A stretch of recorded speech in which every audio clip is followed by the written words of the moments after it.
Hello বন্ধুরা, আজকে আমি আপনাদেরকে দেখাবো যে লক্ষ্মীর ভান্ডার প্রকল্পের আপনার ফর্মটি কীভাবে step by step fill up করবেন। সেই ভিডিও আজকে এই ভিডিওর মাধ্যমে দেখাবো। আপনারা কোথা থেকে আপনার ফর্মটি ফিল আপ করবেন এবং কোথা থেকে ফর্মটি জমা দেবেন সম্পূর্ণ কিন্তু আমি আজকে এই ভিডিওর মাধ্যমে জানাবো। আপনারা সম্পূর্ণ ভিডিওটি দেখতে থাকুন। ভিডিওতে নতুন হয়ে থাকলে সাবস্ক্রাইব এবং লাইক করবেন। কিছু জানাবার থাকলে আপনারা কমেন্ট বক্সে আমাকে জানাতে পারেন। চলুন তাহলে আমরা সম্পূর্ণ ভিডিওটি দেখে আসি। লক্ষ্মীর ভান্ডার প্রকল্পের ফর্ম কিন্তু আমাদের দেখতে এরকম হবে এবং সবার প্রথমে আমরা দেখতে পাচ্ছি ডান সাইডে কালার পাসপোর্ট সাইজের ফটো। যে অ্যাপ্লিকেন্ট মানে যে অ্যাপ্লাই করছেন এই লক্ষ্মী ভান্ডারের জন্য তার কিন্তু কালার পাসপোর্ট সাইজের ফটো আপনারা এখানে কিন্তু আটকে দেবেন।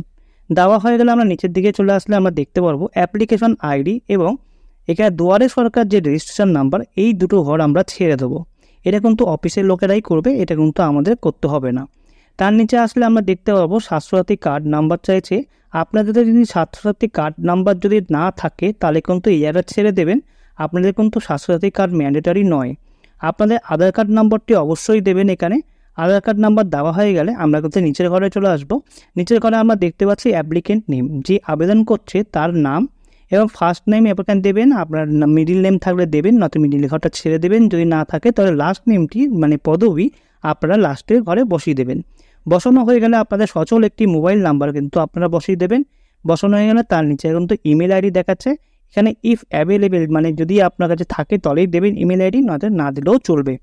তারপরে আপনার ডেট অফ বার্থ কিন্তু সবসময় দেখে দেবেন। আপনাদের আধার কার্ডে যেটি আছে সেটাই আপনারা বসাবেন এবং ডেট অফ বার্থ অনুযায়ী আজকের ডেট পর্যন্ত আপনার যে বয়সটা হচ্ছে সেই বয়সটা তার নিচে কিন্তু আপনারা লিখে দেবেন। লেখা হয়ে গেলে আপনার এখানে তার নিচের দিকে চলে আসবে। এখানে কিন্তু ফাদার্স নেম আছে এবং মাদার্স নেম আছে এবং পস নেম আছে। ফাদার্স নেম আপনাদের যদি ফাদার্স নেম থাকে তাহলে দিয়ে দেবেন, যদি ফাদার্স না থাকে তাহলে মাদার্স দেবেন। যদি মাদার্স নেম না থাকে তাহলে কিন্তু আপনারা বিবাহিত যদি হয়ে থাকেন তাহলে পস নেম হাজবেন্ডের নাম কিন্তু দিয়ে দেবেন।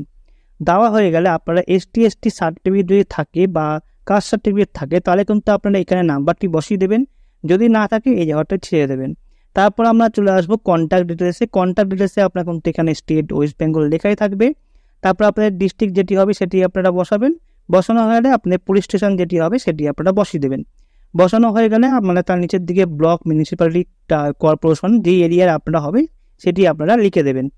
জিপি বা ওয়ার্ড বা নম্বর আপনার জিপি গ্রাম পঞ্চায়েত যদি হয় তাহলে বা ওয়ার্ড নম্বর যেটি আছে সেটি আপনারা যেখান দিয়ে হবেন সেটি আপনারা বসিয়ে দেবেন।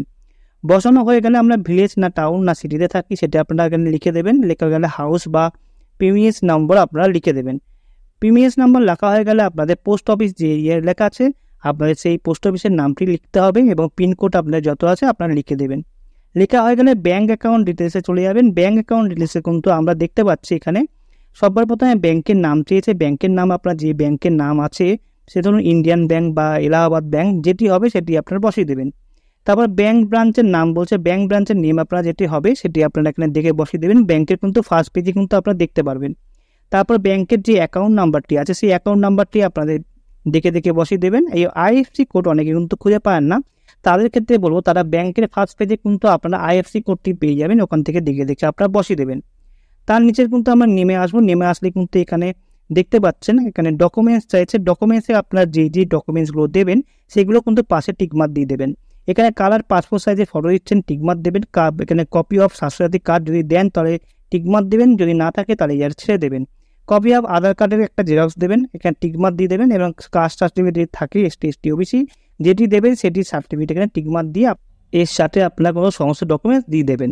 তারপরে নিচে লেখা আছে দেখতে পাচ্ছেন কপি অফ ব্যাংক পাসবুক। আপনার যে ব্যাংকের যে ফার্স্ট পেজটি আছে সেই পাসপোর্টটা আপনার জেরক্স করে এর সাথে দিয়ে দেবেন। দেওয়া হয়ে গেলে আপনার নিচের স্টেপটা চলে আসবো। এখানে হচ্ছে সেলফ ডিক্লারেশন চেয়েছি। আপনার কিন্তু এখানে সিগনেচার লেখা আছে, অ্যাপ্লিকেন্টের সিগনেচার আপনারা দিয়ে দেবেন এবং কত তারিখে আপনারা জমা দিচ্ছেন সেই তারিখটা কিন্তু বাঁ সাইডে আপনারা লিখে দেবেন। লেখা হয়ে গেলে এখানে কিন্তু অ্যাকনোলেজমেন্ট স্লিপ, এখানে কিন্তু অফিসিয়ালের যারা লোক আছেন তারা কিন্তু এই জায়গাটা ফিল আপ করবেন। ফিল আপ করে কিন্তু আপনাকে সিগনেচার করে স্ট্যাম্প দিয়ে আপনার হাতে দিয়ে দেবেন। এই স্লিপটা কিন্তু রেখে দেবেন আপনারা যত্ন করে। আপনাদের পরবর্তীকালে আপনার কাজটি কতদূর আগালো ট্র্যাক করতে পারবেন এই অ্যাকনোলেজমেন্ট স্লিপের উপরে। ভিডিওটি আজকে এই পর্যন্ত। যদি ভিডিওটি ভালো লাগে আপনার লাইক ও সাবস্ক্রাইব করবেন। কিছু জানাবার থাকলে আপনার কমেন্ট বক্সে আমাকে জানাতে পারেন।